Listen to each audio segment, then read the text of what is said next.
Humanities കഫേയുടെ പുതിയൊരു ക്ലാസ്സിലേക്ക് ഏവർക്കും സ്വാഗതം. അപ്പോൾ നമ്മളിപ്പോൾ നോക്കാൻ പോകുന്നത് +2 സോഷ്യോളജിയുടെ രണ്ടാമത്തെ പാർട്ട് ടെക്സ്റ്റ് ബുക്ക് ഉണ്ടല്ലോ. ഇതിനകത്തുള്ള എല്ലാ ചാപ്റ്റേഴ്സിൽ നിന്നുള്ള ഇമ്പോർട്ടൻ്റ് ആയിട്ടുള്ള ക്വസ്റ്റ്യൻസ് ആണ്. ഫസ്റ്റ് പാർട്ട് ടെക്സ്റ്റ് ബുക്കിലെ ആദ്യത്തെ 6 ചാപ്റ്റേഴ്സിൻ്റെയും വീഡിയോ ഞാനത് ഓൾറെഡി അപ്ലോഡ് ചെയ്തിട്ടുണ്ട്. കാണാത്തവരുണ്ടെങ്കിൽ കാണാൻ ഞാൻ ലിങ്ക് ഡിസ്ക്രിപ്ഷനിൽ കൊടുത്തേക്കാം. അപ്പോൾ ഇപ്പോൾ നമ്മൾ നോക്കുന്നത് സെക്കൻഡ് പാർട്ട് ടെക്സ്റ്റ് ബുക്കിലെ ഫുള്ള് ചാപ്റ്റേഴ്സ് ആണ് കേട്ടോ. ഇതോടുകൂടി ഈ ഒരു വീഡിയോ കൂടി ചെയ്ത് കഴിയുമ്പോൾ നമ്മൾ ഫുള്ള് കംപ്ലീറ്റ് ആക്കി കഴിയും. ദെൻ ഇതിൽ അഡീഷണൽ ടെക്സ്റ്റിൻ്റെ കാര്യം പറഞ്ഞു പോകുന്നുണ്ട്.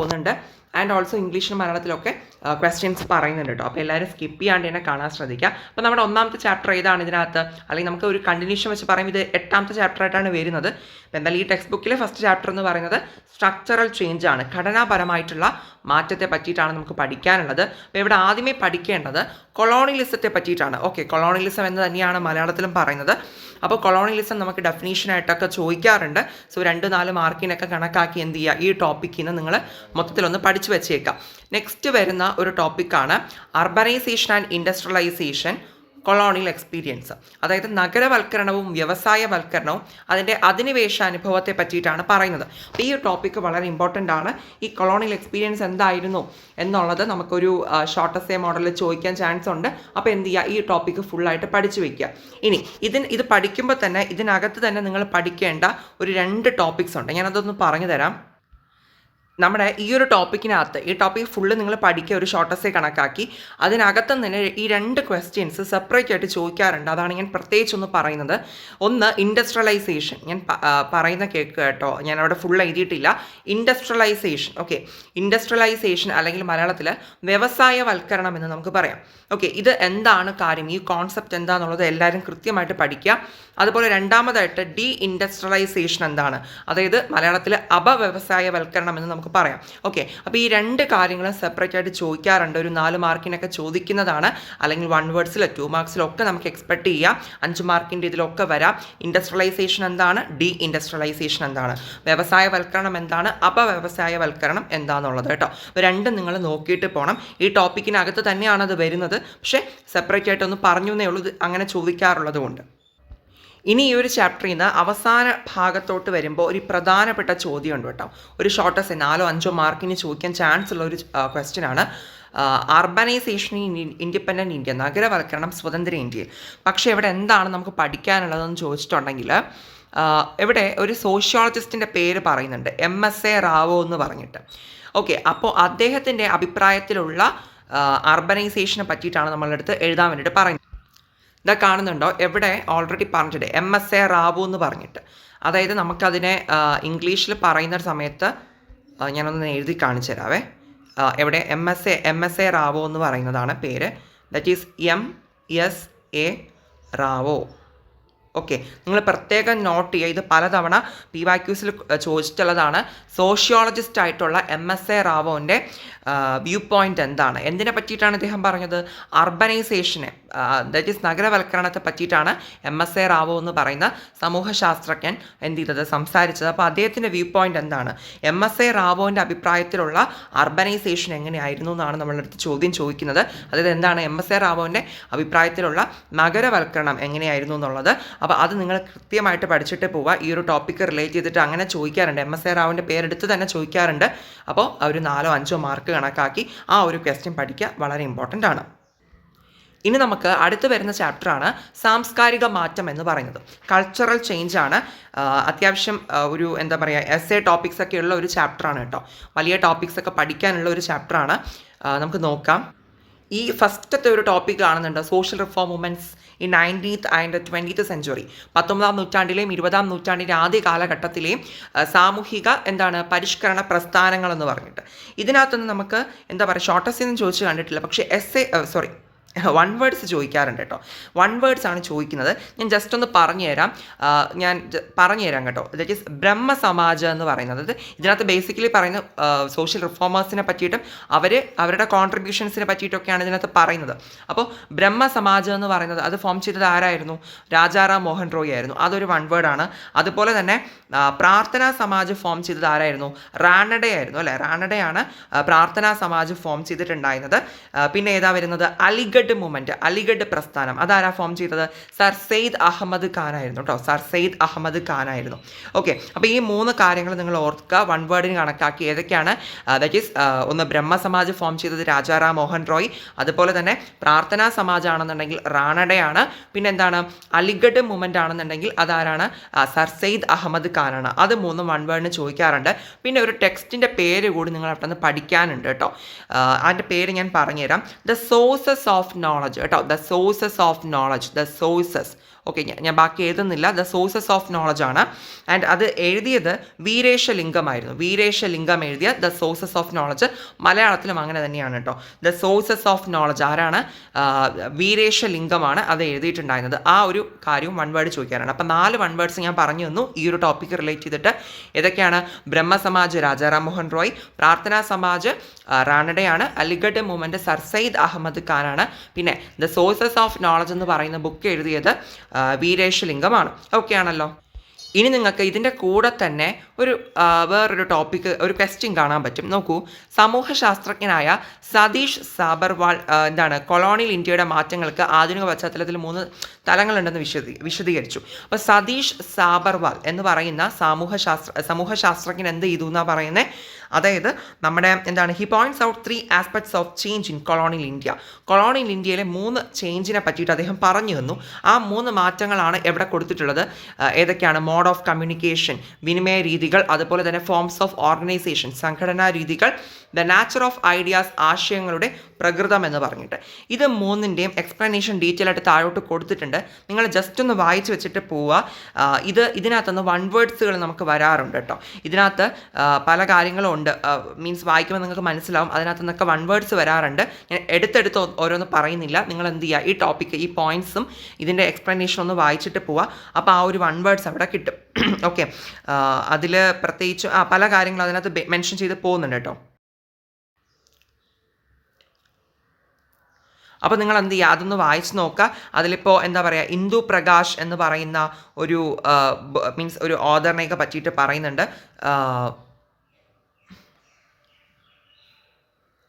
സോ അതിനകത്ത് പല ബുക്സുകളെ പറ്റിയിട്ടും ഒക്കെ പറയുന്നുണ്ട്. പിന്നെ നമ്മുടെ ആദ്യമായിട്ട് ഗേൾസ് സ്കൂൾ കൊണ്ടുവന്ന ആളാണ് ജ്യോതിബ ബുലെ എന്ന് പറയുന്നത്, പൂനെയിൽ.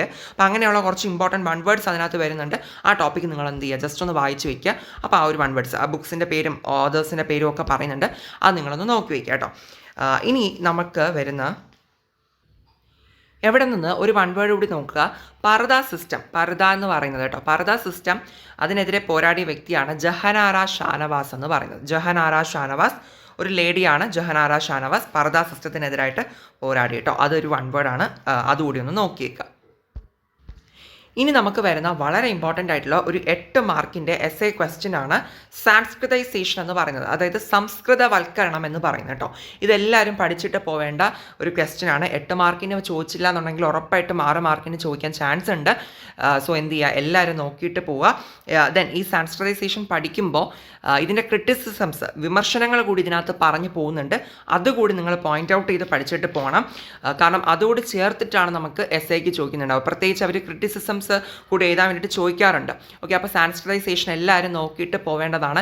ഇതിനകത്ത് നിങ്ങൾക്ക് ഒരു കുഞ്ഞു ടേം കാണാം, ഡീസാൻസ്കൃതൈസേഷൻ. ഓക്കെ, ഡീസാൻസ്കൃതൈസേഷൻ അല്ലെങ്കിൽ അപസംസ്കൃതവൽക്കരണം. അതൊരു 2 മാർക്ക് അല്ലെങ്കിൽ 1 വേർഡിന് സെപ്പറേറ്റ് ആയിട്ടും ചോദിക്കാറുണ്ട് കേട്ടോ. അപ്പോൾ അതുകൂടി നിങ്ങൾ എന്ത് ചെയ്യണം, ജസ്റ്റ് ഒന്ന് നോക്കിക്കൊള്ളണം. അപ്പോൾ സംസ്കൃതവൽക്കരണം വേറെ ഒരു കോംപ്രമൈസും ഇല്ല, എല്ലാവരും പഠിക്കേണ്ടതാണ്.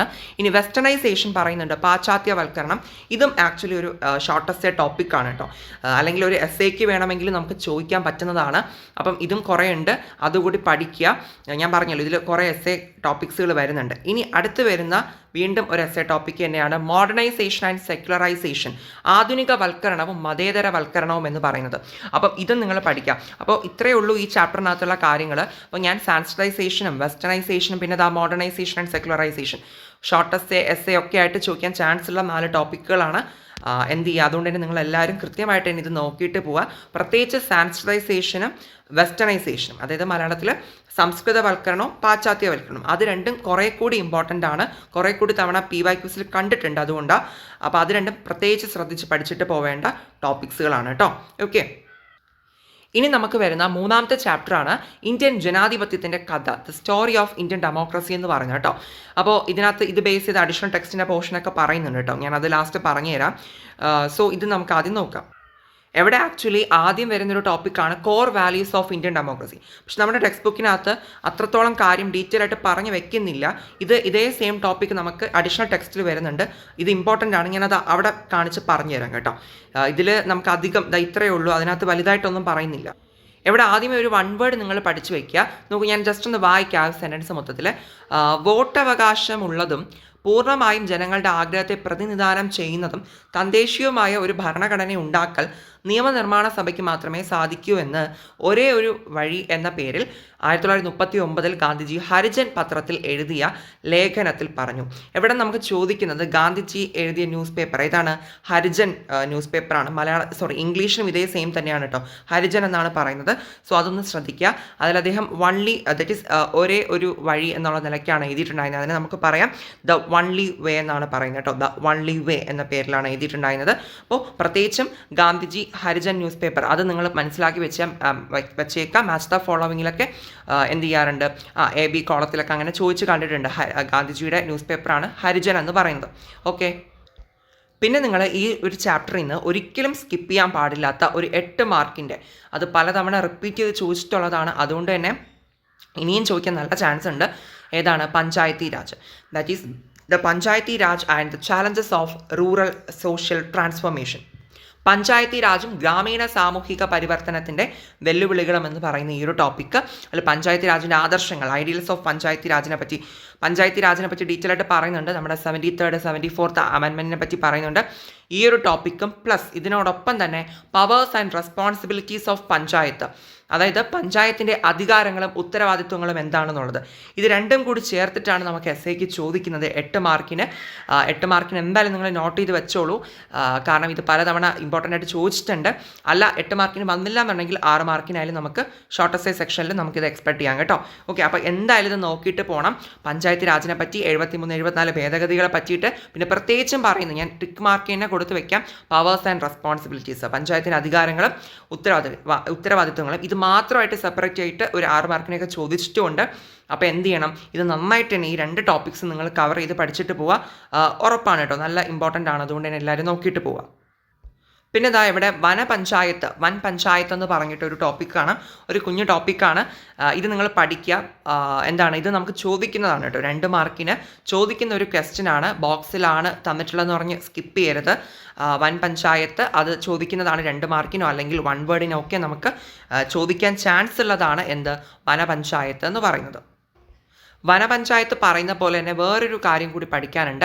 ഇതാ ഇവിടെ കാണിച്ചിട്ടുണ്ട്, ന്യായ പഞ്ചായത്തുകൾ അല്ലേ, ന്യായ പഞ്ചായത്ത് എന്ന് പറയും. ഇതും നമുക്ക് 2 മാർക്കിന് ചോദിക്കുന്ന ഒരു ക്വസ്റ്റ്യൻ ആണ്. സോ എന്ത് ചെയ്യുക, ഇതുകൂടി നിങ്ങൾ പഠിക്കുക. അപ്പോൾ വനപഞ്ചായത്തും ന്യായ പഞ്ചായത്തും രണ്ടും നല്ല ഇമ്പോർട്ടൻ്റ് ആണ്, 2 മാർക്കിന് അല്ലെങ്കിൽ 1 വേർഡ്സ് ഇതിനകത്ത് നിങ്ങൾക്ക് വരാം.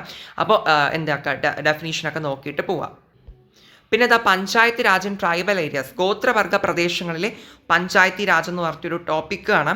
ഇതിനകത്ത് ഒരു വേർഡ് നിങ്ങൾ കാണിച്ചു തരാവേ, ദർബാർക്കൂർ കാണുന്നുണ്ടോ? ഇത് നമുക്ക് മോഡൽ എക്സാമിൻ്റെ PYQയിൽ ഐ തിങ്ക് കഴിഞ്ഞ വർഷത്തെ അതിന് മുന്നത്തെ വർഷത്തെയോ ആണ് ചോദിച്ചിട്ടുണ്ട് ഈ ഒരു 1 വേർഡ്. അപ്പോൾ ഇത് നിങ്ങൾ നോക്കിയിട്ട് പോകണം. കാര്യം ഞാൻ പറഞ്ഞുതരാം. ഖാസികളുടെ പാരമ്പര്യ രാഷ്ട്രീയ വ്യവസ്ഥയിൽ ഓരോ കുലത്തിനും സ്വന്തമായിട്ട് എന്ന കൗൺസിൽ, അതായത് ഈ ഖാസികൾ എന്ന് പറയുന്നത് ഒരു ട്രൈബൽ വിഭാഗമാണ് കേട്ടോ, ഗോത്ര വിഭാഗമാണ്. അപ്പോൾ ഈ ഖാസികൾക്ക് അവർക്കുണ്ടായിരുന്ന ഒരു കൗൺസിൽ, ഓക്കെ, ആ കൗൺസിലിനെയാണ് നമ്മൾ എന്ത് പറയുന്നത്, യെസ്, ദർബാർക്കൂർ എന്ന് പറയുന്നത്. ഇത് 1 വേർഡിന് സെപ്പറേറ്റ് ആയിട്ട് ചോദിച്ചിട്ടുണ്ട്. അതുകൊണ്ട് ഈ ടോപ്പിക്സ് നിങ്ങൾ ജസ്റ്റ് ഒന്ന് വായിച്ചിട്ട് പോവുക, ഈ 1 വേർഡ് ഒന്ന് പഠിച്ചിട്ട് കൂടി പോവുക. ഓക്കെ, ഇനി നമുക്ക് വരുന്ന ഒരു ഇമ്പോർട്ടൻറ്റ് ക്വസ്റ്റ്യൻ ഉണ്ട്, political parties, pressure groups and democratic politics. എവിടെ ചോദിക്കുന്നത് എന്താണെന്നറിയോ, ഈ പൊളിറ്റിക്കൽ പാർട്ടീസും അതുപോലെ തന്നെ പ്രഷർ ഗ്രൂപ്പ്സും, ഇത് രണ്ടിനെയും പറ്റിയിട്ട് ചോദിക്കാറുണ്ട്. രാഷ്ട്രീയ പാർട്ടികളെ പറ്റിയിട്ടും സമ്മർദ്ദ സംഘങ്ങളെ പറ്റിയിട്ടും. ഇത് രണ്ടും നിങ്ങൾ മനസ്സിലാക്കിയിരിക്കുക. ജസ്റ്റ് ഒരു ഡിഫറൻസ്, കമ്പാരിസൺ ആ ലെവലിലൊക്കെ നമുക്ക് ചോദിക്കാം. ഇത് ജസ്റ്റ് എന്താണ് കോൺസെപ്റ്റ് എന്നുള്ളത് മനസ്സിലാക്കുക. പൊളിറ്റിക്കൽ പാർട്ടീസ് എന്താണ്, പ്രഷർ ഗ്രൂപ്പ്സ് എന്താണ്, അതുപോലെ രാഷ്ട്രീയ പാർട്ടികൾ എന്താണ്, സമ്മർദ്ദ സംഘങ്ങൾ എന്താണ്. ഇതുകൂടി നിങ്ങൾ എന്ത് ചെയ്യുക, ഈ ഒരു ചാപ്റ്ററുമായിട്ട് ബന്ധപ്പെട്ട് പഠിച്ചിട്ട് പോവുക. എന്താ നമ്മൾ അഡീഷണൽ ടെക്സ്റ്റിലെ കാര്യം കൂടി എടുത്ത് പറയാം. ഇതിൻ്റെ മലയാളം മീഡിയം ടെക്സ്റ്റ് കിട്ടിയിട്ടുണ്ടായിരുന്നില്ല കേട്ടോ, ഞാൻ ഇംഗ്ലീഷിലാണ് ഇപ്പോൾ ടെക്സ്റ്റ് കിട്ടിയിട്ടുള്ളത്. ഞാൻ പറഞ്ഞുതരാം. നോക്കൂ, ഇതിനകത്ത് നമ്മുടെ ഇപ്പോൾ പറഞ്ഞ ചാപ്റ്ററുമായിട്ട് റിലേറ്റ് ചെയ്തിട്ടുള്ള കാര്യങ്ങളും ആണ് ഇതിൽ മെയിനായിട്ട് പറയുന്നത്. കണ്ടോ, core values of Indian constitution. Okay, ഇത് നിങ്ങൾ പഠിച്ചിട്ട് പോവേണ്ട ടോപ്പിക്കാണ്. ഇത് നമുക്ക് ചോദിക്കാറുണ്ട് കേട്ടോ. കോർ വാല്യൂസിനെ പറ്റിയിട്ട് ചോദിക്കുന്നതാണ്. നമ്മുടെ ടെക്സ്റ്റ് ബുക്കിനകത്തും ഉണ്ട്, പക്ഷെ അതിനകത്ത് ഡീറ്റെയിൽ ആയിട്ടില്ല. ഇതിനകത്താണ് കുറച്ചുകൂടി ഡീറ്റെയിലേഷനോട് കൂടി കൊടുത്തിട്ടുള്ളത്. ഇതാ കണ്ടോ, ഇതൊക്കെയാണ് core values. Sovereignty, socialism, secularism, democracy, republic, liberty, equality, fraternity, unity and diversity, justice. ഇത്രയും. ഓക്കെ, അതായത് എന്താണ് പരമാധികാരം, എന്താണ് സോഷ്യലിസം, പിന്നെന്താണ് മതേതരത്വം, ജനാധിപത്യം, റിപ്പബ്ലിക്, അങ്ങനെ പറഞ്ഞിട്ടുള്ള കാര്യമാണ്. സമത്വം, സാഹോദര്യം, സ്വാതന്ത്ര്യം എന്നൊക്കെ പറഞ്ഞിട്ടുള്ള കാര്യങ്ങളാണ് പറയുന്നത്. നീതി ഒക്കെ പറയുന്നുണ്ട്. അപ്പോൾ ഈ കോർ വാല്യൂസ് നിങ്ങൾ പഠിച്ചിട്ട് പോവുക. പിന്നെ സോഷ്യൽ ജസ്റ്റിസ് എന്ന് പറഞ്ഞിട്ട് സെപ്പറേറ്റ് ആയിട്ട് ഒരു ടോപ്പിക്കാണ്. ഇതും പഠിച്ചിട്ട് പോകുക. ഇതൊരു 2 മാർക്കിന് അല്ലെങ്കിൽ 1 വേർഡിലൊക്കെ ചോദിച്ച് കണ്ടിട്ടുണ്ട്. സോഷ്യൽ ജസ്റ്റിസ് എന്താണ്, അതിൻ്റെ ഡെഫിനേഷനാണ് ഇവിടെ പറയുന്നത്. അതെന്ത് ചെയ്യുക, എല്ലാവരും പഠിച്ചിട്ട് പോവുക കേട്ടോ.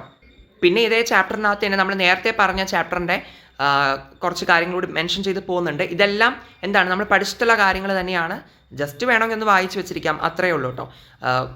ഇതിനേക്കാളും നമുക്ക് ടെക്സ്റ്റ് ബുക്കിൽ തന്നെയാണ് ഈ റീജണലിസത്തെ പറ്റിയും കമ്മ്യൂണിസത്തെ പറ്റിയിട്ടൊക്കെ കൂടുതൽ കൊടുത്തിട്ടുണ്ട്. ഇതൊക്കെ നമ്മുടെ പാർട്ട് 1 ടെക്സ്റ്റ് ബുക്കിലുള്ളതാണ് കേട്ടോ. അത് നിങ്ങൾ നോക്കണ്ട, കുഴപ്പമില്ല. ഇനി നമുക്ക് വരുന്ന അടുത്ത ചാപ്റ്ററാണ് ഗ്രാമീണ സമൂഹത്തിലെ മാറ്റവും വികസനവും എന്ന് പറയുന്നത്. Change and development in rural society. ഇവിടെ ആദ്യമേ തന്നെ വിശദമായിട്ട് കൊടുത്തിട്ടുള്ളത് ഈ അഗ്രേറിയൻ സ്ട്രക്ചറിനെ പറ്റിയിട്ടാണ്, കാർഷിക ഘടനയെ പറ്റിയിട്ട്. ജസ്റ്റ് ഒന്ന് വായിച്ച് വെച്ചേക്കുക. ഇതിനകത്ത് നിന്ന് ചിലപ്പോൾ 1 വേർഡ്സ് ഒക്കെ ചോദിച്ച് കണ്ടിട്ടുണ്ട്. അപ്പോൾ അതുകൊണ്ട് എന്ത് ചെയ്യുക, വലിയൊരു ടോപ്പിക്കാണ്, പറ്റുന്ന പോലെ ജസ്റ്റ് ഒന്ന് വായിച്ച് വെച്ചേക്കാം കേട്ടോ. ദെൻ അടുത്ത് പഠിക്കേണ്ട ഒരു കാര്യമാണ് land reforms. That is the impact of land reforms, ഭൂപരിഷ്കരണങ്ങളുടെ അനന്തരഫലങ്ങൾ. ഭൂപരിഷ്കരണങ്ങളെ പറ്റിയിട്ട് എന്ത് ചെയ്യുക, നന്നായിട്ട് പഠിച്ചിട്ട് പോവുക. ലാൻഡ് റിഫോംസ് ചോദിച്ചിട്ടുള്ളതാണ്. അത് കൊളോണിയൽ കാലഘട്ടത്തിലെ ലാൻഡ് റിഫോംസിനെ പറ്റിയിട്ടാണ് ഇവിടെ ആദ്യം മെൻഷൻ ചെയ്തിട്ടുള്ളത്. അതും നമ്മൾ പഠിക്കണം. അതുപോലെ സ്വതന്ത്ര ഇന്ത്യ, ഇൻഡിപെൻഡൻറ്റ് ഇന്ത്യയിലെ ലാൻഡ് റിഫോംസിനെ പറ്റിയിട്ടും പറയുന്നുണ്ട്. ഇത് രണ്ടും നമുക്ക് ഇമ്പോർട്ടൻ്റ് ആണ്. ഇതിലേത് വേണോ നമുക്ക് ചോദിക്കാൻ ചാൻസ് ഉണ്ട് കേട്ടോ. അപ്പോൾ രണ്ടും നോക്കാം. ഞാൻ ഒന്നുകൂടി പറഞ്ഞുതരാം. The impact of land reforms, ഭൂപരിഷ്കരണങ്ങളുടെ അനന്തരഫലങ്ങൾ എന്ന് പറഞ്ഞിട്ടാണ് മെയിൻ ടോപ്പിക്ക് വരുന്നത്. അപ്പോൾ ലാൻഡ് റിഫോംസ് കൊളോണിയൽ കാലഘട്ടത്തിൽ എങ്ങനെയായിരുന്നു എന്നും, ഇൻഡിപെൻഡൻറ്റ് ഇന്ത്യ, സ്വതന്ത്ര ഇന്ത്യയിൽ എങ്ങനെയായിരുന്നു, ഏതൊക്കെ ലാൻഡ് റിഫോംസ് ആണ് കൊണ്ടുവന്നതെന്നും 2 ടോപ്പിക്കായിട്ട് പറയുന്നുണ്ട്. സോ 2 ഒരു ഷോർട്ടസ്റ്റ് ലെവലിൽ നിങ്ങൾ പഠിക്കുക. അപ്പോൾ നമുക്ക് ഏത് ചോദിച്ചാലും നമുക്ക് എഴുതാൻ പറ്റുമല്ലോ. ഇനി നെക്സ്റ്റ് വരുന്ന വളരെ വളരെ പ്രധാനപ്പെട്ട ഒരു 8 മാർക്കിൻ്റെ എസ്സേ ചോദ്യമാണ് ഗ്രീൻ റവല്യൂഷൻ, ഹരിത വിപ്ലവം എന്ന് പറയുന്നത്. ഇതാ നോക്കൂ, അതിൻ്റെ ടോപ്പിക് എങ്ങനെയാണ്, green revolution and its social consequences. ഹരിത വിപ്ലവവും അതിൻ്റെ സാമൂഹിക പ്രത്യാഘാതങ്ങളും. ഇങ്ങനെ തന്നെയാണ് നമുക്ക് എക്സാമിന് ചോദിക്കുന്നത്. അതിൻ്റെ സാമൂഹിക പ്രത്യാഘാതങ്ങൾ ഉൾപ്പെടെയാണ് നമുക്ക് എഴുതാൻ വേണ്ടിയിട്ട് ചോദിക്കുന്നത്. അതുകൊണ്ട് എല്ലാവരും പഠിക്കേണ്ട ഒരു ടോപ്പിക്കാണ്. ഇതാരും സ്കിപ്പ് ചെയ്യരുത്. നമ്മളിത് +1 പഠിച്ചിട്ടുണ്ട്, പൊളിറ്റിക്സിൽ ഇപ്പം നിങ്ങൾ പഠിക്കുന്നുണ്ട് അല്ലേ. അപ്പം എല്ലാവർക്കും കുറേയെങ്കിലും കാര്യങ്ങൾ ഇതിനെ പറ്റിയിട്ട് അറിയുന്നുണ്ടായിരിക്കും. അപ്പോൾ ഇതിനകത്ത് ഡീറ്റെയിൽ ആയിട്ട് പറയുന്നുണ്ട്. ഇതിൻ്റെ ഫ്യൂച്ചേഴ്സും മെറിറ്റ്സ് പറയുന്നുണ്ട്. പിന്നെ ഡീറ്റെയിൽ ആയിട്ട് പറയുന്നതാണ് സോഷ്യൽ കോൺസിക്വൻസസ്, സാമൂഹിക പ്രത്യാഘാതങ്ങൾ. ആരും സ്കിപ്പ് ചെയ്യരുത്. ഇത് ഇമ്പോർട്ടൻ്റ് ആണ്. 8 മാർക്കിന് അല്ലെങ്കിൽ ഉറപ്പായിട്ടും 6 മാർക്കിന് നമുക്ക് ചോദിക്കാൻ ചാൻസ് ഉള്ളതാണ്. സോ പഠിക്കുക. പിന്നെ ഈ ഒരു ചാപ്റ്ററുമായിട്ട് ബന്ധപ്പെട്ട് transformations in rural society after independence എന്നുള്ള ഒരു ടോപ്പിക് ഉണ്ട് കേട്ടോ. സ്വാതന്ത്ര്യാനന്തരം ഗ്രാമസമൂഹത്തിലുണ്ടായ പരിവർത്തനങ്ങളെ പറ്റിയിട്ട്. ഇതൊരു 4 മാർക്കിനൊക്കെ നമുക്ക് ചോദിച്ചിട്ടുള്ള ഒരു ക്വസ്റ്റ്യനാണ്. സോ എന്ത് ചെയ്യുക, ഇത് നിങ്ങൾ വായിച്ച് വച്ചിട്ട് പോകണം കേട്ടോ. അതായത് നമ്മുടെ ഇൻഡിപെൻഡൻസ് കിട്ടിയതിന് ശേഷം നമ്മുടെ ഗ്രാമീണ സമൂഹത്തിൽ വന്നിട്ടുള്ള, മീൻസ് റൂറൽ സൊസൈറ്റി വന്നിട്ടുള്ള മാറ്റങ്ങളെ പറ്റിയിട്ടാണ് ഇതിനകത്ത് ബേസിക്കലി പറഞ്ഞു പോകുന്നത്. എന്ത് ചെയ്യുക, ഒന്ന് വായിച്ചിട്ട് പോണേ. പിന്നെ നെക്സ്റ്റ് വരുന്ന ഒരു ഇമ്പോർട്ടൻറ്റ് ഒരു 2 മാർക്കിൻ്റെ ക്വസ്റ്റ്യനാണ് സർക്കുലേഷൻ ഓഫ് ലേബർ. എന്താണ് തൊഴിൽ ചംക്രമണം എന്ന് നമുക്ക് മലയാളത്തിൽ പറയാം. ഇത് നിങ്ങൾ എന്താണ് കാര്യം, മീൻസ് ലേബർ എന്താണ്, സർക്കുലേഷൻ മീൻസ് അത് ലേബർ പലരും ആൾക്കാരെന്താണ് തൊഴിലാളികളായിട്ട് പല സ്ഥലങ്ങളിലോട്ടും പോയി, പലായനം ചെയ്ത് പോയി, അങ്ങനെയുള്ള കാര്യങ്ങളൊക്കെയാണ് പറയുന്നത്. അപ്പോൾ അവർ എന്തുകൊണ്ട് പോയി എന്നുള്ള കാര്യമൊക്കെ പറയുന്നുണ്ട്. സോ അത് ഡീറ്റെയിൽ ആയിട്ടൊന്ന് വായിച്ച് വെച്ചേക്കുക. നമുക്ക് ചോദിക്കുന്നതാണ് 2 or 4 മാർക്കിനൊക്കെ ചോദിക്കാൻ ചാൻസ് ഉള്ള ഒരു ടോപ്പിക്ക് തന്നെയാണ് കേട്ടോ.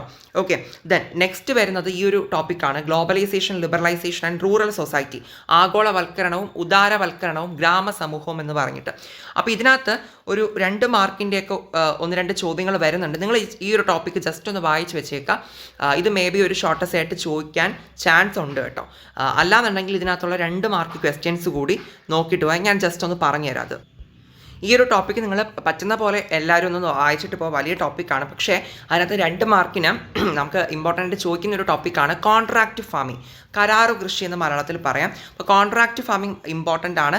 2 മാർക്കിന് നമുക്ക് ഡെഫിനിഷൻ നമുക്കറിയാലോ. ഈ 2 മാർക്കിൻ്റെ കാര്യമൊക്കെ ഞാൻ കൂടുതൽ പറയാൻ കാരണം 2 മാർക്കിൻ്റെ സെക്ഷനിൽ നമുക്ക് ചോയ്സ് ഇല്ല, അതുകൊണ്ടാണ് ഞാനത് ഒന്നുകൂടി മീൻസ് കുറച്ചുകൂടി ഇമ്പോർട്ടൻ്റ് ആയിട്ട് പറഞ്ഞു വെക്കുന്നത് കേട്ടോ. കോൺട്രാക്റ്റ് ഫാമിംഗ്, കരാറു കൃഷി നിങ്ങൾ പഠിച്ചിട്ട് പോകണം. പിന്നെ മാട്രിക്സ് ഈവൻസ് എന്ന് പറഞ്ഞിട്ടൊരു കാര്യം കൂടി പറയുന്നുണ്ട്. അത് ഈ കർഷകരുടെ ആത്മഹത്യയെ പറ്റിയിട്ടാണ് ഈ മാട്രിക്സ് ഈവൻസ് എന്ന് പറയുന്നത് കേട്ടോ. അപ്പോൾ ആ ഒരു ടേം കൂടി നിങ്ങൾ പഠിച്ചിട്ട് പോകണം. കോൺട്രാക്റ്റ് ഫാമിംഗ് അല്ലെങ്കിൽ കരാറു കൃഷി, പിന്നെ മാട്രിക്സ് ഈവൻസ് എന്താണ്. ഈ ടോപ്പിക്ക് പറ്റുന്നവർ ഫുള്ളായിട്ടൊന്ന് വായിച്ചിട്ട് പോകും. അല്ലാത്തവരെന്ത് ചെയ്യുക, ഈ ടോപ്പിക്സ് കണ്ടെത്തി ഇത് രണ്ടും കൂടി എന്താണെന്നുള്ളതും പഠിച്ചിട്ട് പോവുക. ഇത് ചോദിക്കാൻ ചാൻസ് ഉണ്ട്.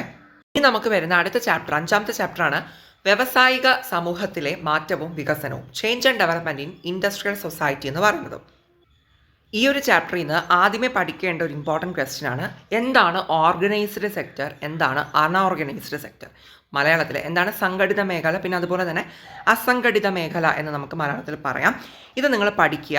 ഇത് നമുക്കൊരു എന്താ പറയുക 4 മാർക്കിനൊക്കെ ഇതിൻ്റെ ഡിഫറൻസസ് കമ്പാരിസൺ എഴുതാൻ വേണ്ടിയിട്ട് ചോദിക്കാൻ ചാൻസ് ഉണ്ട്. അപ്പോൾ ഇതൊരു ടേബിൾ ഫോർമാറ്റിലൊക്കെ പഠിച്ച് പോവുകയാണെങ്കിൽ കുറച്ചുകൂടി നല്ലതായിരിക്കും ഓർത്തിരിക്കാൻ വേണ്ടിയിട്ട്. ഇത് എല്ലാവരും ഇമ്പോർട്ടൻ്റ് ആയിട്ട് പഠിക്കേണ്ടതാണ്. ചോദിച്ചിട്ടുള്ള ക്വസ്റ്റ്യൻ ആണ് ഓർഗനൈസ്ഡ് സെക്ടർ, അൺഓർഗനൈസ്ഡ് സെക്ടർ അല്ലെങ്കിൽ സംഘടിതവും അസംഘടിതവും എന്ന് പറയുന്നത്. ഇനി നെക്സ്റ്റ് വരുന്നത് വളരെ ഇമ്പോർട്ടൻ്റ് ആയിട്ടുള്ള ഒരു എസ്സേ ടോപ്പിക്കാണ് globalisation, liberalisation and change in Indian industry എന്ന് പറയുന്നത്. ആഗോളവൽക്കരണവും ഉദാരവൽക്കരണവും ഇന്ത്യൻ വ്യവസായത്തിലെ മാറ്റങ്ങളും എന്ന് പറയുന്നത്. ഇത് കുറച്ചുകൂടി ഒരു മുന്നേക്കം നമ്മൾ നോക്കുകയാണെങ്കിൽ ഒരുപാട് തവണ അടുപ്പിച്ചൊക്കെ ഇത് 8 മാർക്കിന് ചോദിച്ചിട്ടുണ്ട്. പിന്നെ ഇപ്പോൾ റീസെൻ്റ് ആയിട്ട് 6 മാർക്കിൻ്റെ സെക്ഷനിൽ ഇത് വരുന്നുണ്ട്.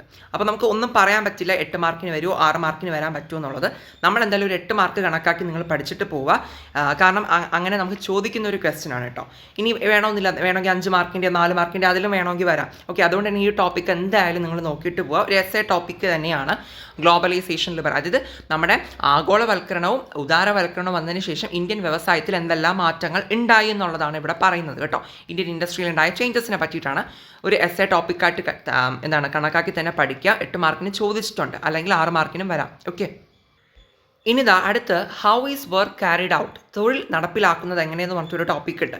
ഇതിനകത്ത് ആക്ച്വലി നിങ്ങൾ പഠിക്കേണ്ട ഒരു ടേം ഉണ്ട്, നമ്മുടെ Frederick Winslow Taylor. Okay, Taylor കൊണ്ടുവന്നിട്ടുള്ള ശാസ്ത്രീയ മാനേജ്മെൻറ്റ്. ഞാൻ നെക്സ്റ്റ് പേജ് എടുത്തിട്ട് കാണിച്ചു തരാം. ശാസ്ത്രീയ മാനേജ്മെൻറ്റ്, സയൻറ്റിഫിക് മാനേജ്മെൻറ്റ് എന്ന് നമുക്ക് പറയാം. ഇത് 1 വേർഡിനും 2 മാർക്സിലും 4 മാർക്സിലും ഇങ്ങനെയൊക്കെയുള്ള കാര്യങ്ങൾ വരുന്നതാണ് സയൻറ്റിഫിക് മാനേജ്മെൻറ്റ് അല്ലെങ്കിൽ ശാസ്ത്രീയ മാനേജ്മെൻറ്റ് എന്താണെന്നുള്ളത്. അതിനെ ടൈലറിസം എന്ന് നമുക്ക് വേറൊരു പേര് വെച്ചിട്ട് പറയാം, ടൈലറിസം. ഇത് വിൻസ്ലോ ടൈലറാണ് ഇത് കൊണ്ടുവന്നത്, ഈ ഒരു ടേം കൊണ്ടുവന്നത്. അപ്പോൾ ഇതെന്താണെന്നുള്ളത് വ്യക്തമായിട്ട് നിങ്ങൾ പഠിക്കുക. ഏത് മാർക്കിൽ എവിടെ വേണോ ഇത് ചോദിക്കാൻ ചാൻസ് ഉണ്ട്. ടൈലറിസം അല്ലെങ്കിൽ സയൻറ്റിഫിക് മാനേജ്മെൻറ്റ് കേട്ടോ, ശാസ്ത്രീയ മാനേജ്മെൻറ്റ്. ഇതാരാ കൊണ്ടുവന്നത്? വിൻസ്ലോ ടൈലറാണ് ഇങ്ങനെ ഒരു ടേം മുന്നോട്ട് വയ്ക്കുന്നത്. ഇത് നിങ്ങൾ കൃത്യമായിട്ട് നോക്കി പഠിച്ചിട്ട് പോവുക. ഇനി നമുക്ക് IT മേഖലയിലെ സമയാടിമത്തം, time slavery in the IT sector എന്ന് പറഞ്ഞിട്ടൊരു ടോപ്പിക് ഉണ്ട്.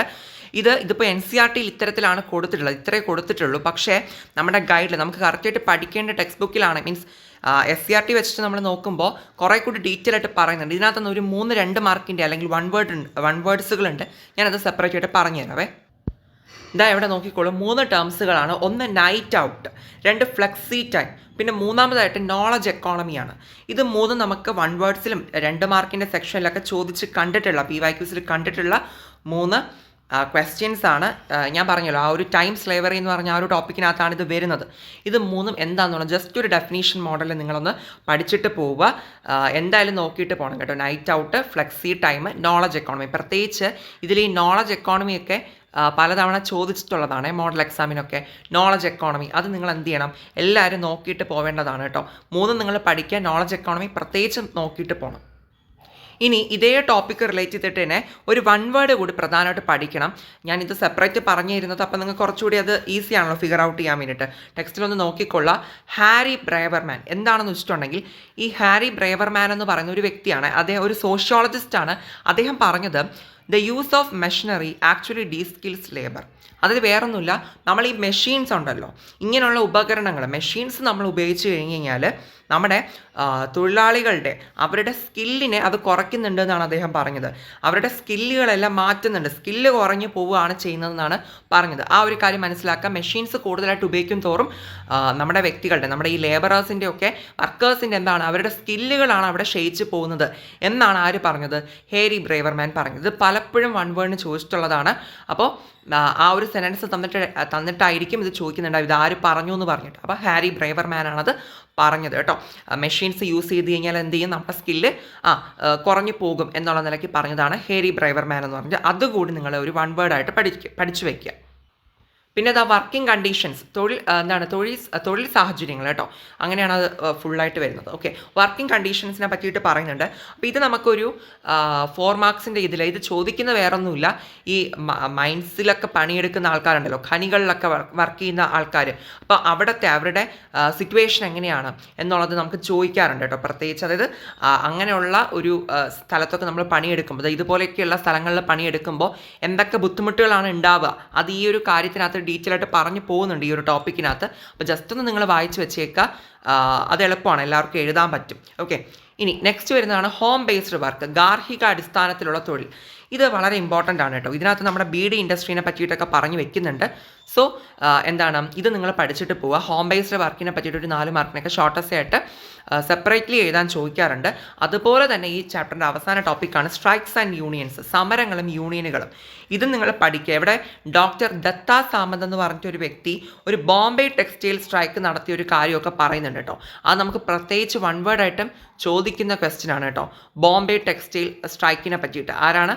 ഡോക്ടർ ദത്താ സാമന്ത്. അപ്പോൾ ഈ ടോപ്പിക്കിനകത്താണ് അത് വരുന്നത്. ജസ്റ്റ് ഒന്ന് നിങ്ങൾ ഈ ഒരു ടോപ്പിക് കൂടി വായിച്ച് വെച്ചിട്ട് പോവാം. ഓക്കെ, അപ്പോൾ അത്യാവശ്യം കാര്യങ്ങൾ ഈ ഒരു ചാപ്റ്ററിനകത്ത് നിന്ന് പഠിക്കാനുണ്ട്. പറഞ്ഞ കാര്യങ്ങളൊക്കെ എന്ത് ചെയ്യുക, നോട്ട് ചെയ്ത് പഠിച്ചിട്ട് പോകാം കേട്ടോ. ഇനി നമുക്ക് വരുന്ന അടുത്തൊരു ഇമ്പോർട്ടൻറ്റ് ചാപ്റ്ററാണ് ഗ്ലോബലൈസേഷൻ ആൻഡ് സോഷ്യൽ ചേഞ്ച്, ആഗോളവൽക്കരണവും സാമൂഹിക മാറ്റവും എന്ന് പറയുന്നത് കേട്ടോ. അപ്പോൾ ഈ ഒരു ചാപ്റ്ററിൽ നിന്ന് ഇത് ഇമ്പോർട്ടൻ്റ് ആണ് കേട്ടോ. ഞാൻ പറഞ്ഞുതരാം ഓരോന്നായിട്ട്.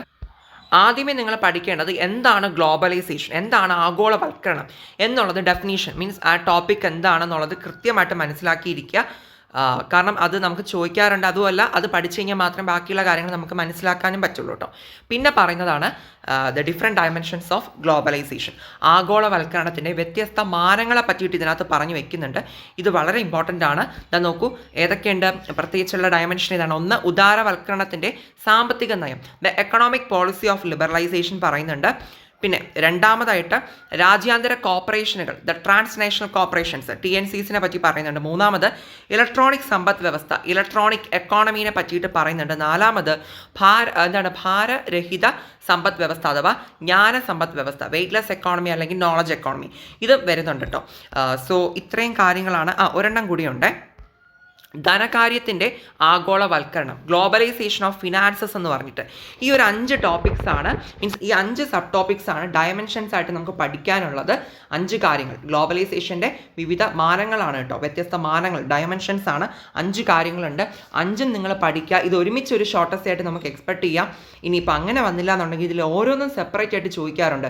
ജസ്റ്റ് എക്കണോമിക് പോളിസി ഓഫ് ലിബറലൈസേഷനെ പറ്റിയിട്ടും അതുപോലെ തന്നെ TNCസിനെ പറ്റിയിട്ടും 2 എണ്ണം വെച്ച് മാത്രമായിട്ട് അങ്ങനെ ചോദിക്കാം. അല്ലെങ്കിൽ ഇതിൽ സെപ്പറേറ്റ് ആയിട്ട് ഓരോന്നെടുത്ത് 2 മാർക്കിനോ 1 വേർഡ്സിലോ അങ്ങനെ ഏത് രീതിക്ക് വേണോ അവർക്ക് ചോദിക്കാൻ പറ്റും. അതുകൊണ്ട് തന്നെ നമ്മൾ എന്ത് ചെയ്യുക, ഈ ഒരു ടോപ്പിക്ക് കംപ്ലീറ്റ് ആയിട്ട് ഒരു ഷോർട്ടസ്റ്റ് മോഡൽ പഠിക്കുക. ഈ വെയ്റ്റ്ലെസ് എക്കോണമി, നോളജ് എക്കോണമി ഒക്കെ വളരെ ഇമ്പോർട്ടൻ്റ് ആണ്. എഗെയിൻ അതും സെപ്പറേറ്റ് ആയിട്ട് ചോദിക്കാൻ ചാൻസ് ഉള്ളതാണ്. അപ്പോൾ എന്ത് ചെയ്യണം, ഈ 5 സബ് ടോപ്പിക്സ് നിങ്ങൾ എക്സ്പ്ലനേഷൻ സഹിതം പഠിക്കുക. അപ്പോൾ നമുക്ക് ഏത് രീതിയിൽ ക്വസ്റ്റ്യൻ വന്നാലും നമുക്ക് അറ്റൻഡ് ചെയ്യാൻ പറ്റണം. പിന്നെ നിങ്ങൾ അടുത്ത ഒരു ടോപ്പിക്കിലോട്ട് പോകുമ്പോൾ ഒരു കുഞ്ഞു ടേം കാണാം, ഡിജിറ്റൽ ഡിവൈഡ്, ഡിജിറ്റൽ വിഭജനം എന്ന് പറയാം. ഇതൊരു 2 മാർക്കിന് അല്ലെങ്കിൽ 1 വേർഡിനൊക്കെ നമുക്ക് ചോദിക്കാം. അതുകൊണ്ട് ഇത് നിങ്ങളൊന്ന് പഠിച്ചു വെക്കുക കേട്ടോ. വേറൊന്നും അവിടെ നിന്ന് വായിക്കണമെന്നില്ല, ജസ്റ്റ് ഇത് മാത്രം നോക്കുക. ഡിജിറ്റൽ ഡിവൈഡ് അല്ലെങ്കിൽ ഡിജിറ്റൽ വിഭജനം എന്താണെന്നുള്ളത് ഡെഫിനീഷൻ ഒന്ന് പഠിക്കുക. ഇനി നമ്മൾ നോക്കേണ്ട ഒരു പ്രധാന ടോപ്പിക്കാണ് ആഗോളവൽക്കരണവും രാഷ്ട്രീയ മാറ്റങ്ങളും, ഗ്ലോബലൈസേഷൻ ആൻഡ് പൊളിറ്റിക്കൽ ചേഞ്ചസ്. ഒന്ന് വായിച്ച് വെച്ചേക്കുക. ജസ്റ്റ് നമുക്കൊരു ഷോർട്ടസ്റ്റ് മോഡിൽ ചോദിക്കാൻ ചാൻസ് ഉണ്ട്. അതുപോലെ തന്നെയാണ് ആഗോളവൽക്കരണവും സംസ്കാരവും, ഗ്ലോബലൈസേഷൻ ആൻഡ് കൾച്ചറുമായിട്ട് ബന്ധപ്പെട്ടുള്ള കാര്യങ്ങൾ പറയുന്നുണ്ട്. അത് നിങ്ങൾ നോക്കിയിട്ട് പോകണം കേട്ടോ. അത് ബേസ് ചെയ്ത് തന്നെയാണ് അടുത്തൊരു ടോപ്പിക്ക്, ഇത് സബ് ടോപ്പിക്കായിട്ട് വരുന്നത്, ഹോമോജിനൈസേഷൻ വേഴ്സസ് ഗ്ലോബലൈസേഷൻ ഓഫ് കൾച്ചർ എന്ന് പറയുന്നത്. ഏകാത്മകതയും പിന്നെന്താണ് സംസ്കാരത്തിൻ്റെ ആഗോള പ്രാദേശികീകരണവും എന്ന് പറയുന്നത്. ഇത് നിങ്ങൾ പഠിക്കുക. ഇത് സെപ്പറേറ്റ് ആയിട്ട് ചോദിക്കാറുണ്ട്. എന്താണ് ഗ്ലോക്കലൈസേഷൻ ഓഫ് കൾച്ചർ എന്നൊക്കെ പറഞ്ഞിട്ട് പലതവണയും ചോദിച്ചിട്ടുള്ളതാണ്. സോ എന്ത് ചെയ്യുക, ഇത് നിങ്ങൾ പഠിച്ചിട്ട് പോകണം കേട്ടോ. പിന്നെ അതുപോലെ തന്നെയാണ് ജെൻഡർ ആൻഡ് കൾച്ചർ. ഇതൊക്കെ കുഞ്ഞു കുഞ്ഞു ടോപ്പിക്കുകളാണ്. ജെൻഡർ ആൻഡ് കൾച്ചർ, ലിംഗഭേദവും സംസ്കാരവും എന്ന് പറഞ്ഞിട്ട്, അതുപോലെ തന്നെ കൾച്ചർ ഓഫ് കൺസെപ്ഷൻ, ഉപഭോഗ സംസ്കാരം എന്നൊക്കെ പറഞ്ഞിട്ട് കുഞ്ഞു കുഞ്ഞു ടോപ്പിക്കുകൾ വരുന്നുണ്ട്. ഇതുകൂടി നിങ്ങൾ പഠിച്ചിട്ട് പോകണം കേട്ടോ. ഇത്രയും തന്നെയാണ്. ദെൻ ഒരു കാര്യം കൂടി, കോർപ്പറേറ്റ് സംസ്കാരം, കോർപ്പറേറ്റ് കൾച്ചർ. ഞാൻ പറഞ്ഞില്ലേ ചെറിയ ടോപ്പിക്സുകളാണ്. ഇത്രയും നിങ്ങൾ നോക്കിയിട്ട് പോകും. ഞാൻ ജസ്റ്റ് ഒന്നുകൂടി ഒന്ന് പറഞ്ഞുതരാം. ഏതൊക്കെയാണ് ഞാൻ പറഞ്ഞു വന്നത്? ആഗോളവൽക്കരണവും രാഷ്ട്രീയ മാറ്റങ്ങളും, ഗ്ലോബലൈസേഷൻ ആൻഡ് പൊളിറ്റിക്കൽ ചേഞ്ചസ്, അതൊരു ടോപ്പിക്ക്. രണ്ടാമത് ആഗോളവൽക്കരണവും സംസ്കാരവും, ഗ്ലോബലൈസേഷൻ ആൻഡ് കൾച്ചർ, രണ്ടാമത്തെ ടോപ്പിക്ക്. അതിനകത്ത് തന്നെയാണ് ഹോമോജനൈസേഷൻ വേഴ്സസ് ഗ്ലോക്കലൈസേഷൻ ഓഫ് കൾച്ചർ, അത് നിങ്ങൾ പഠിക്കുക. ഓക്കെ. ദെൻ അടുത്ത ജെൻഡർ ആൻഡ് കൾച്ചർ എന്താണ്, കൾച്ചർ ഓഫ് കൺസെപ്ഷൻ എന്താണ്, അതുപോലെ തന്നെ എന്താണ് കോർപ്പറേറ്റ് കൾച്ചർ, കോർപ്പറേറ്റ് സംസ്കാരം എന്താണ്.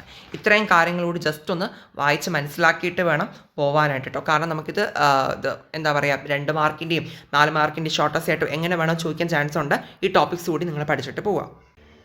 ഇനി നമുക്ക് വരുന്ന 7ാമത്തെ ചാപ്റ്ററാണ് മാസ് മീഡിയ ആൻഡ് കമ്മ്യൂണിക്കേഷൻസ്, ബഹുജന മാധ്യമങ്ങളും വിനിമയങ്ങളും എന്ന് പറയുന്നത് ഇമ്പോർട്ടൻ്റ് ആണ്. ഇവിടെ ആദ്യമേ ഒരു 1 വേർഡ് പറഞ്ഞുതരാം. അതായത് ഇവിടെ ഒരു ടേം നിങ്ങൾക്ക് കാണാൻ പറ്റും. ഏതാണ്? ഇമാജിൻഡ് കമ്മ്യൂണിറ്റി അല്ലെങ്കിൽ സാങ്കല്പിക സമുദായം എന്ന് പറഞ്ഞിട്ടൊരു ടേം. ഇതാരാണ് ഈ ഒരു ടേം കൊണ്ടുവന്നതെന്ന് ചോദിച്ചിട്ടുണ്ടെങ്കിൽ ബെനഡിക്റ്റ് ആൻഡേഴ്സൺ ആണ് കേട്ടോ. ഒരു വ്യക്തിയുടെ പേരാണ് ബെനഡിക്റ്റ് ആൻഡേഴ്സൺ ആണ് സാങ്കല്പിക സമുദായം അല്ലെങ്കിൽ ഇമാജിൻഡ് കമ്മ്യൂണിറ്റി എന്ന് പറയുന്ന ഈ ഒരു ടേം കൊണ്ടുവന്നത്. 1 വേർഡിന് ചോദിക്കാറുണ്ട്. ഈ ഒരു ചാപ്റ്റർ വളരെ ഈസിയാണ് പഠിക്കാൻ വേണ്ടിയിട്ട്. പക്ഷേ പഠിക്കാനുള്ളത് മാക്സിമം കാര്യങ്ങളും ഇതിനകത്ത് നിന്ന് വായിച്ചിട്ട് പോവേണ്ടതുണ്ട്. ഞാനൊന്ന് പറഞ്ഞുതരാം.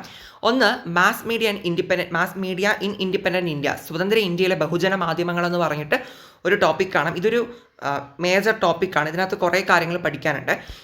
അതായത് നമ്മുടെ ഇൻഡിപെൻഡൻറ്റ് ഇന്ത്യ, സ്വതന്ത്ര ഇന്ത്യയിലുള്ള മാസ് മീഡിയനെ പറ്റിയിട്ടാണ് പറയുന്നത്. ഒന്ന്, റേഡിയോനെ പറ്റിയിട്ട് ഇതിനകത്ത് പറയുന്നുണ്ട്. അതുപോലെ തന്നെ എന്താണ്, ടെലിവിഷൻ ടി വിനെ പറ്റിയിട്ട് പറയുന്നുണ്ട്. പിന്നെ പ്രിൻ്റ് മീഡിയ, അച്ചടി മാധ്യമത്തെ പറ്റിയിട്ടും പറയുന്നുണ്ട്. ഈ 3 കാര്യങ്ങളുണ്ടല്ലോ, ഇത് 3ഉം ഇൻഡിപെൻഡൻറ്റ് ഇന്ത്യയിലെ മാസ് മീഡിയ ആണ്. ഓക്കെ. അതായത് സ്വതന്ത്ര ഇന്ത്യയിലെ മാസ് മീഡിയ, ബഹുജന മാധ്യമങ്ങൾ എന്ന് പറഞ്ഞിട്ട് ചോദിക്കുമ്പോഴാണ് ഇത് 3ഉം നമ്മൾ ഈ ഒരു ടോപ്പിക്ക് നമ്മൾ എഴുതേണ്ടത് കേട്ടോ. ഏതൊക്കെ ഉണ്ടായിരുന്നു? പ്രിൻ്റ് മീഡിയ, ടെലിവിഷൻ ഉണ്ട്, പിന്നെ റേഡിയോ കൂടി ഉണ്ട് കേട്ടോ. ഇത് 3 നിങ്ങൾ എന്ത് ചെയ്യുക, ഇത് പഠിച്ചിട്ട് പോവുക. ഇത് എളുപ്പമാണ് പഠിക്കാൻ വേണ്ടിയിട്ട്. ഇൻഡിപെൻഡൻറ്റ് ഇന്ത്യയിലെ മാസ് മീഡിയ, ക്വസ്റ്റ്യൻ ശ്രദ്ധിച്ചോണം. സ്വതന്ത്ര ഇന്ത്യയിലെ ബഹുജന മാധ്യമങ്ങൾ എന്ന് പറഞ്ഞ് ചോദിക്കുകയാണെങ്കിൽ ഇത് 3 നിങ്ങൾ എഴുതി വയ്ക്കുക. അപ്പോൾ അതൊരു ക്വസ്റ്റ്യനായിട്ട് നമുക്ക് ചോദിക്കാൻ ചാൻസ് ഉണ്ട്. എന്താണ്, സ്വതന്ത്ര ഇന്ത്യയിലുള്ള ബഹുജന മാധ്യമങ്ങളെ പറ്റിയിട്ട് എഴുതാൻ വേണ്ടിയിട്ട് ഷോർട്ടസ്റ്റ് ആയിട്ട്. അപ്പോൾ നമുക്ക് അവിടെ 3 കാര്യങ്ങളെ പറ്റിയിട്ട് മെൻഷൻ ചെയ്ത് എഴുതി കൊടുക്കാം. നെക്സ്റ്റ് വരുന്ന ഒരു പ്രധാനപ്പെട്ട ചോദ്യമാണ്. ഇത് പലതവണ റിപ്പീറ്റ് ചെയ്ത് ചോദിച്ചിട്ടുണ്ട്. അതുകൊണ്ടാണ് ഞാൻ പ്രത്യേകിച്ച് പറയുന്നത്. ഗ്ലോബലൈസേഷൻ ആൻഡ് ദ മീഡിയ, ആഗോളവൽക്കരണവും മാധ്യമങ്ങളും എന്ന് പറയുന്നത്. അപ്പോൾ എവിടെ ബേസിക്കലി എന്താണ് പറയുന്നത് ചോദിച്ചിട്ടുണ്ടെങ്കിൽ, ആഗോളവൽക്കരണം വന്നതിന് ശേഷം ഗ്ലോബലൈസേഷൻ്റെ ഭാഗമായിട്ട് നമ്മൾ നേരത്തെ പറഞ്ഞ അതേ മീഡിയംസ് ഉണ്ടല്ലോ, ഈ മീഡിയയ്ക്ക് എന്തെല്ലാം മാറ്റങ്ങളാണ് വന്നത് എന്നുള്ളതാണ് പറയുന്നത്. ഓക്കെ. അല്ലെങ്കിൽ ഓരോ മീഡിയയ്ക്കും ഗ്ലോബലൈസേഷൻ കാരണം എന്തൊക്കെ ഇൻഫ്ലുവൻസ് ഉണ്ടായി എന്നാണ് പറയുന്നത്. അപ്പോൾ ഇതിനകത്തും ആദ്യം പറയാനുള്ളത് പ്രിന്റ് മീഡിയനെ പറ്റിയിട്ടാണ്. അച്ചടി മാധ്യമത്തെ പറ്റിയിട്ട് പറയുന്നുണ്ട്. അതുപോലെ തന്നെ അഗെയിൻ ടെലിവിഷനെ പറ്റിയിട്ട് പറയുന്നുണ്ട്. അതുപോലെ തന്നെ റേഡിയോനെ പറ്റിയിട്ടും പറയുന്നുണ്ട് കേട്ടോ. അപ്പോൾ ടെലിവിഷൻ എന്താ കണ്ടല്ലോ, പിന്നെ എന്തുണ്ട്, റേഡിയോ കൂടിയുണ്ട്. Radio clear. അപ്പോൾ നമുക്ക് ഇത് 2ഉം കൂടി മാറിപ്പോവരുത്. ഞാൻ ഒന്നുകൂടി അത് വ്യക്തമായിട്ട് പറഞ്ഞു തരാം. ഫസ്റ്റ് പറഞ്ഞ question mass media in independent ഇന്ത്യയാണ്, സ്വതന്ത്ര ഇന്ത്യയിലെ ബഹുജന മാധ്യമങ്ങളെ പറ്റിയിട്ടാണ്. അപ്പോൾ അവിടെ നമുക്ക് ടെലിവിഷനും റേഡിയോയും പ്രിൻ്റ് മീഡിയയും സ്വതന്ത്ര ഇന്ത്യയിൽ എങ്ങനെയായിരുന്നു എന്നുള്ളത് നമുക്കത് ഒരുമിച്ച് ഒരു ക്വസ്റ്റ്യനായിട്ട് ചോദിക്കാം. അത് നമുക്കവിടെ ആൻസർ ചെയ്താൻ പറ്റും.